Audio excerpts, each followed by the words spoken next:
కాదు, అక్కడ మిషన్ల లోపము, ఆ యాజమాన్యంలో ఏమైనా లోపాలు ఉంటే బయటికి తీస్తాము. కానీ ఎవరైతే వాళ్ళ కుటుంబాలు ఉన్నారో ఖచ్చితంగా ముఖ్యమంత్రి గారు ఇప్పుడు వచ్చిన తర్వాత లోపల విజిట్ అంత అయినాక వాళ్ళ పేరెంట్స్ కూడా కలిసిపోతారు. ఇక్కడికి వాళ్ళకి ఏ రకంగా న్యాయం చేయాలనేది సీఎం రేవంత్ రెడ్డి గారు తీసుకునే నిర్ణయం వాళ్ళకంతా బాగుంటుంది. ఇది మొత్తానికి మల్లికార్జునపేటలో ఘటనా స్థలికి సీఎం రేవంత్ రెడ్డి కూడా రానున్నారు. ప్రధానంగా ఆ ఘటన ఏ విధంగా జరిగింది, ఈ ఘటనకు గల కారణాలు ఏంటి అన్న అంశాల గురించి ఇక్కడ ఉండేటటువంటి అధికారులతో ఆయన రివ్యూ చేయబోతున్నారు. మరోవైపు సీఎం రేవంత్ రెడ్డి మల్లికార్జునపేటలో ఘటనా స్థలికి రాబోతూ ఉన్నారు కాబట్టి అందుకు అనుగుణంగానే పోలీసులు భారీ బందోబస్తును ఏర్పాటు చేశారు. ఈ ఫ్యాక్టరీ వైపు, కర్మాగారం వైపు ఎవరిని రానివ్వకుండా ఇక ఆంక్షలు కూడా ఉన్నటువంటి సందర్భాలు ప్రజెంట్ కనిపిస్తోంది. సో ఒకవైపు రెస్క్యూ ఆపరేషన్ మాత్రం కొనసాగుతుంది. సుమారుగా 42 మృతదేహాలను ఇప్పటికే వెలికి తీశారు రెస్క్యూ బృందాలు.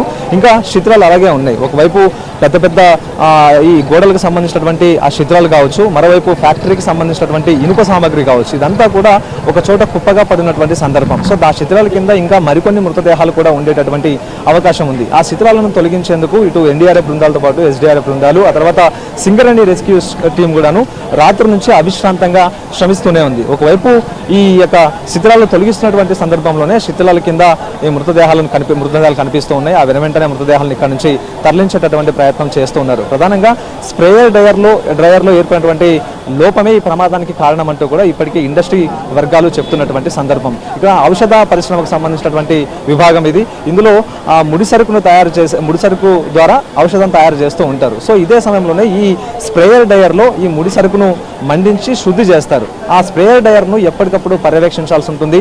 ఈ ముడి సరుకును మండించేటటువంటి సమయంలో స్ప్రేయర్ డ్రైయర్లో పెద్ద ఎత్తున కూడా ఉష్ణోగ్రత వెలువడుతూ ఉంటుంది. సుమారుగా 700 డిగ్రీల నుంచి 800 డిగ్రీల ఉష్ణోగ్రత కూడా అందులో నుంచి వెలువడుతూ ఉంటుంది. సో అదే సమయంలో ఆ స్ప్రేయర్ డ్రైయర్ను ఎప్పటికప్పుడు కూడా ఉష్ణోగ్రతను స్థిరీకరించే విధంగా, ఆ ఉష్ణోగ్రతను ఎప్పటికప్పుడు కూడా నియంత్రించే విధంగా ఏర్పాట్లు చేయాలి. సో అదే సమయంలోనే ఆ స్ప్రేయర్ డ్రైయర్ను ఉండేటటువంటి ఉష్ణోగ్రతను ఎప్పటికప్పుడు కూడా నియంత్రించడానికి ఎయిర్ బ్లోయర్లను వాడుతూ ఉంటారు. సో ఆ ఎయిర్ బ్లోయర్లు వాడుతున్నటువంటి సందర్భంలో వాటిని కూడా ఎప్పటికప్పుడు క్లీన్ చేస్తూ ఉండాలి. సో అలా క్లీన్ చేయనటువంటి పరిస్థితుల్లోనే అందులోని లోపాలు తలెత్తి ఒక్కసారిగా కూడా పెద్ద ఎత్తున బ్లాస్ట్ అయ్యేటటువంటి అవకాశాలు ఉంటాయంటూ కూడా పరిశ్రమకు సంబంధించినటువంటి నిపుణులు చెబుతూ ఉన్నారు. సో ఇప్పుడు ఈ పరిశ్రమలో జరిగినటువంటి ఈ ప్రమాదం కూడా అదే తరహా ప్రమాదమే అంటూ కూడా భావిస్తూ ఉన్నారు. ఒకవైపు పరిశ్రమ వర్గాలకు సంబంధించినటువంటి నిర్లక్ష్యం కూడా ఇందులో చాలా స్పష్టంగా కనిపిస్తుందంటూ చెప్పుకోవచ్చు. సో ప్రమాదం జరిగినటువంటి సమయంలో అంటే నిన్న 9:30 గంటల ప్రాంతంలో ప్రమాదం చోటు చేసుకుంటే సుమారుగా 147 మంది కార్మికులు ఈ యొక్క ప్రాంగణంలో ఉన్నారు, పరిశ్రమకు సంబంధించిన ప్రాంగణంలో ఉన్నారు. అయితే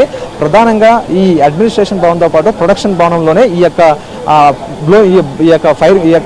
ఏదైతే ప్రమాదం ఉందో ఈ ప్రమాదం సంభవించింది. ఎప్పుడైతే ఈ ప్రమాదం సంభవించిందో అసలు ఏం జరుగుతుందో తెలుసుకునేటువంటి పరిస్థితుల్లో అందరూ తేరుకునే లోపే జరగాల్సినటువంటి ప్రమాదం జరిగిపోయింది. ఒక్కసారిగా కూడా బాంబు పేలినట్టు, భూమి కంపించినట్టు 700 నుంచి 800 డిగ్రీల ఉష్ణోగ్రత అంతకంతకు వెలువడి ఒక్కసారిగా అక్కడ ఉన్న వాళ్ళంతా కూడా ఆ వేడికి వారంతా కూడా అక్కడికక్కడే ప్రాణాలు కోల్పోయారు. సో ఇలా సుమారుగా ఘటనా స్థలంలోనే అప్పటికప్పుడు సుమారుగా 17 మంది దాకా ఈ 17 మంది దాకా ప్రాణాలు కోల్పోతే వారందరినీ కూడా బయటికి తీసుకొచ్చారు ఆ మృతదేహాలను. అయితే మిగతా చాలా మంది కూడా శిథిలాల కింద ఉండిపోవడంతో నిన్న ఉదయం నుంచి కూడా ఈ రెస్క్యూ ఆపరేషన్ కంటిన్యూస్గా కొనసాగుతూనే ఉంది. రాత్రి సమయంలో కొంత రెస్క్యూ ఆపరేషన్కి కొంత ఆటంకం ఏర్పడింది. ఎందుకంటే వర్షం పడుతున్నటువంటి సందర్భంలో రెస్క్యూ బృందాలు కూడా ఈ శిథిలాలను తొలగించేందుకు కొంత ఇబ్బందిగా ఏర్పడింది. సో అనంతరం వర్షం తగ్గిన తర్వాత రాత్రి 2 గంటల ప్రాంతం నుంచి ముమ్మరంగా ఈ శిథిలాల తొలగింపు ప్రక్రియను కొనసాగించారు. ఇలా తొలగిస్తున్నటువంటి సమయంలోనే నిన్న సాయంత్రం సమయానికంతా కూడా సుమారుగా కేవలం 10 నుంచి 12 మృతదేహాలు మాత్రమే బయటికి వస్తే సుమారుగా రాత్రి చేసినటువంటి రెస్క్యూ ఆపరేషన్లో 42 వరకు కూడా మృతదేహాలు బయటపడ్డట్టుగా ప్రజెంట్ తెలుస్తోంది. ఇంకా మృతదేహాల సంఖ్య పెరిగేటటువంటి అవకాశం అయితే స్పష్టంగా కనిపిస్తోంది. ఒకవైపు ప్రమాదానికి గల కారణాలు ఏంటి అనేటటువంటి తెలుసుకునేటటువంటి ప్రయత్నం ఇటు అధికారులు ఒకవైపు చేస్తూ ఉంటే మిస్సింగ్ అయినటువంటి వారి కుటుంబ సభ్యుల రోదన మాత్రం వర్ణనాతీతం అంటూ చెప్పాలి. ఇప్పటి వరకు కూడా పరిశ్రమ వద్దకు ఈ మిస్సింగ్ అయినటువంటి కుటుంబ సభ్యులకు సంబంధించిన వారు వస్తూ ఉన్నారు. తమకు సంబంధించిన కుటుంబ సభ్యులు కనిపించడం లేదు.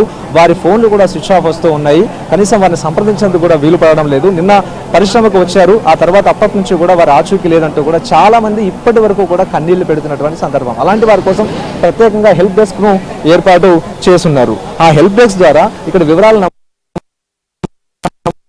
తెలియడం లేదు.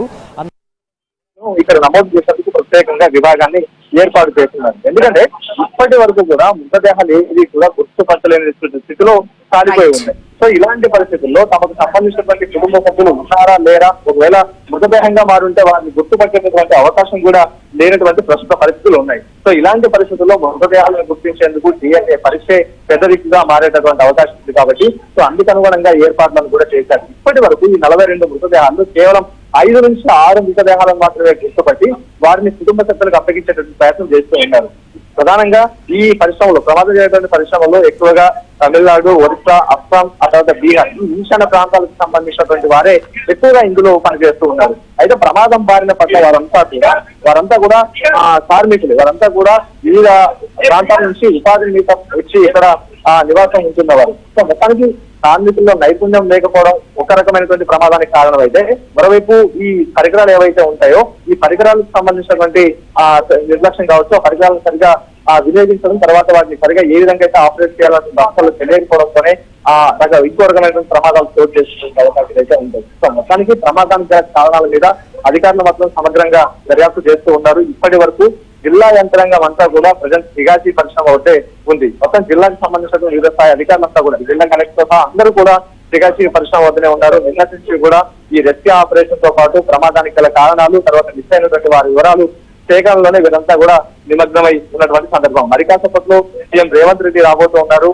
మొత్తానికి ప్రమాదానికి గల కారణాలు అడిగి తెలుసుకోబోతూ ఉన్నారు. ఇప్పటి వరకు కూడా ఆ క్షతగాత్రులందరికీ కూడా మెరుగైన వైద్యం అందించాలంటూ కూడా ఆయన ఆదేశించినటువంటి సందర్భం కూడా ఉంది. సో ఇప్పటి వరకు రాష్ట్ర చరిత్రలో ఇదే అతిపెద్ద ప్రమాదం అంటే చెప్పుకోవచ్చు. ఎందుకంటే 42 మంది ఈ ప్రమాదంలో ఈ పేలుల్లో ప్రాణాలు కోల్పోయారు. ఇప్పటి వరకు కూడా సాయంత్రం వరకు కూడా ఈ సంఖ్య మరింత పెరిగేటటువంటి అవకాశం అయితే ఉంది. ఇంకా ఈ మొత్తం రెస్క్యూ ఆపరేషన్ తో పాటు అస్థిరాలు పంపించేటువంటి ప్రక్రియ కొనసాగుతుంది కాబట్టి సాయంత్రం వరకు ఈ ప్రక్రియ కొనసాగుతుంది. ఆ సాయంత్రం వరకు కూడా ఇంకా మృతదేహాల సంఖ్య పెరిగేటటువంటి అవకాశం అయితే కనిపిస్తుంది. రైట్ శశి.